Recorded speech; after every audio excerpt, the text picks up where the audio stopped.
Servus, Glück auf und herzlich willkommen zu einem weiteren FC Bayern Talk. Ja Leute, es ist perfekt. Wir haben die erste Neuverpflichtung unter Dach und Fach gebracht, wie man so schön sagt. Nusay Mazrui. Ich weiß nicht, wie man es ausspricht, Leute. Verzeiht's mir, werden wir im Laufe der kommenden Saison sicherlich lernen. Wir können uns auch mal direkt hier mal so ein paar 49 Sekunden anschauen. Ich habe mir ein bisschen mehr angeguckt auf YouTube. Ich muss sagen, ich denke, es wird eine super starke Verstärkung für uns werden. Klar, auf YouTube sieht man immer nur so die Highlights von dem Spieler, sieht man weniger die Schwächen. Ich bin sehr gespannt auf den Spieler. Aber was ich gesehen habe, ja, mega stark. Also, wenn er nur ansatzweise diese Skills bei uns zeigt, auch defensiv vor allen Dingen, ja, ganz anderes Ruhehandy, ganz anderes Verhalten, wie es so ein Pavard hat, auch in den Zweikämpfe, ja. Also, wenn man das sich da mal ein bisschen anschaut, er geht dann schon rein in die Zweikämpfe und läuft nicht nur so nebenher. Wo es Pavard ja zum Ende hin auch gut gemacht hat, ne, muss man ja auch fairerweise sagen. Also ist jetzt nicht so, dass er so mega schlecht war. Aber ja, also ich bin angetan von dem Spieler, muss ich sagen. Sehr viel Dynamik nach vorne, gutes Dribbling, auch einen passablen Torschuss, was ich gesehen habe. Und vor allen Dingen auch im Gegenpressing sehr stark. Und nach hinten hin auch super. Super engagiert, man sieht, dass er Bock hat. Ich denke, das ist ein super guter Transfer. Muss man auch mal sagen. Klar, wir müssen mal abwarten, wie es bei uns so klappt. Wir haben ja auch so ein paar schlechte Erfahrungen. Schauen wir Saar an und sowas. Aber was ich gesehen habe von den Spielanlagen und so weiter, bin ich sehr gute Dinge, dass das bei uns klappen wird und dass er einschlagen wird. Also werden wir sehr viel Spaß haben, denke ich.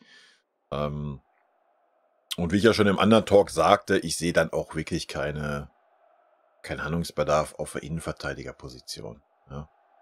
Klar, wollen wir hoffen, drückt die Daumen, dass wir den Saar loswerden, dass er geht. Dann hast du aber immer noch einen Stanisic als Backup für einen rechten Verteidiger und ein Pavard hast du halt auch noch, auch wenn er innen spielen sollte, da muss er halt nochmal außen aushelfen, wenn irgendwas mal schief gehen sollte, Verletzung oder sonst was. Aber ich denke, mit dem sind wir auf der rechten Verteidigerposition wieder sehr gut aufgestellt. Also ich bin sehr gespannt. Ich freue mich riesig auf den Spieler. Wie gesagt, ich habe mir so eine halbe Stunde, dreiviertel Stunde was angeguckt auf YouTube. Und ja, wie gesagt, die Schwächen sieht man nicht immer so, ne? Aber ich meine, er ist 24, er hat schon eine gewisse Reife. Und wenn er dann bei uns, wie man immer so schön sagt, vielleicht noch den nächsten Step geht, dann sind wir sehr gut aufgestellt. Das Schöne ist, ich bin dann auch gespannt, ob wir dann wieder mehr mit Viererkette spielen. Mir hat die Dreierkette eigentlich ganz gut gefallen. Oder ob man dann vielleicht sogar auf eine Fünferkette geht. Ne? Ist ja auch eine Alternative. Also so eine offensive Fünferkette. Jetzt nichts Defensives, ist klar. Aber ich denke auch für Fonsi auf links, dass er nochmal einen Tacken weiter vorgeschoben ist. Als wie mit einer Dreierkette. Und mit einer Fünfer, im Gegensatz zu Vierer, würden halt hinten immer 3 stehen. Wo es da vielleicht defensiv ein bisschen stabiler wird. Also die Dreierkette hat mir sehr gut gefallen, muss ich sagen. Von daher sollten wir natürlich so spielen wollen, dauerhaft oder den großen Teil der Saison.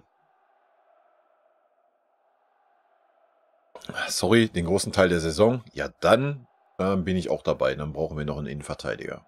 Ne, weil dann haben wir nur 4. Wenn man Nianzou dabei nimmt. Und das ist dann ein bisschen wenig, wenn wir da auch mit 3 Innenverteidigern auf einer Linie spielen wollen. Plus dann Fonsi links und Nusa rechts. Ja, dann bin ich dabei, dann brauchen wir noch einen Innenverteidiger. Aber sollten wir Viererkette bevorzugen, also nur, das heißt mit nur 2 Innenverteidigern spielen, dann werden wir keinen Innenverteidiger brauchen, in meinen Augen. Ja, das ist halt so die Überlegung, ne? Also ich denke, mit so einer offensiver Fünferkette würde ich uns schon sehen. Und wenn ich sehe, wie der halt auch abgeht nach vorne und gleichzeitig nach hinten, Ich denke, da muss man Gnabry auch keine Tränen nachweinen. Klar, wenn wir mit Viererkette spielen, brauchst du einen davor. Aber ich denke, das wird uns einige weitere taktische Möglichkeiten geben. Ansonsten habe ich mich natürlich auch mal ein bisschen mit Gravenberch oder Berg auseinandergesetzt, habe mir auch ein bisschen was angeguckt. Auch ein Mega-Spieler, Leute. Also ich gehe davon aus, dass der auch demnächst unter Dach und Fach ist und da haben wir auf jeden Fall im Mittelfeld die Verstärkung, ich sage bewusst Verstärkung, die wir brauchen. Technisch, wow. Technisch auch wieder so eine richtige Granate. Super schnell. Kann sich Goretzka und Kimmich auf jeden Fall eine Scheibe von abschneiden, von der Schnelligkeit, von der Dynamik. Aber auch defensiv. Ja? Sieht man auch, dass er Bock hat. Kann auf der 6 und auf der 8 spielen. Was ich so gesehen habe, sogar außen kann er auch spielen im Mittelfeld. Ja, ich freue mich auch, wenn der Transfer klappt. Auch da, wenn es 25 oder selbst 30 Mille wären, muss man zuschlagen. 19 Jahre. Auch wenn, wie ich auch schon gerade sagte, klar sieht man immer nur so die Highlights in so Videozusammenschnitten und so weiter, sieht man weniger die Schwächen, aber was ich da gesehen habe, mega Potenzial und wie gesagt, 19 Jahre, wenn er das auf den Rasen bringt und vielleicht auch da wieder den berühmten nächsten Schritt geht, Alto Belli, dann haben wir aber, dann kann sich ein Kimmich und Goretzka aber richtig warm anziehen, wenn es da wirklich nur um diese 2 Positionen geht. Müssen wir holen. Müssen wir definitiv holen und wir müssen ihm dann auch Spielzeit geben. Ne? Also bin ich sehr gespannt. Der wird auf jeden Fall so ein Kimmich, also mit den Leistungen, die er die letzten Wochen hatte, auf jeden Fall Feuer unterm Arsch machen. Und vom Goretzka brauche ich gar nicht erst reden. Auch er, Gravenberch, super Torschuss. Aus der Distanz auch. Hat mir sehr gut gefallen. Aber da wollen wir jetzt noch nicht zu viel zu sagen, weil das ist noch nichts unter Dach und Fach. Aber ich gehe davon aus, dass das klappt, weil der Spieler ja auch gesagt hat, er möchte gerne zu uns. Da geht es eigentlich nur noch um die Ablöse. Von daher hätten wir da die Verstärkung, die wir brauchen auf der Position. Würde mir sehr gut gefallen. Gut, das sollte schon gewesen sein, Leute. Einfach mal ein kurzes Willkommen an Nusay Mazrui. Ich weiß es nicht. Wir werden es bald erleben. Ich bin sehr gespannt auf den Spieler. Ich freue mich auf den Spieler. Gibt uns taktisch eine Menge mehr. Ist schon so Fonsi-mäßig unterwegs. Ich würde sogar sagen, so vom Dribbling her nochmal eine Stufe besser wie ein Fonsi. Sah sehr gut aus. Ich bin ein bisschen gehypt, muss ich sagen. Gefällt mir sehr gut. 24, perfekte Fußballeralter.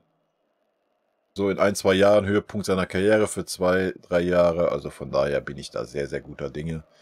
Und ich denke, ohne jetzt irgendwie Vorschusslorbeeren zu verteilen, und dass der Brazzo im Moment viel Dresche kriegt, auch zu Recht, keine Frage, muss man da aber auch mal ein Lob aussprechen. Da war er relativ frühzeitig dran, auch wenn da wieder viel an die Medien gedrungen ist, und hat ihn dann auch unter Dach und Fach gebracht. In dem Sinne, rot-weiße Grüße gehen raus, Leute, bleibt gesund, bis dann.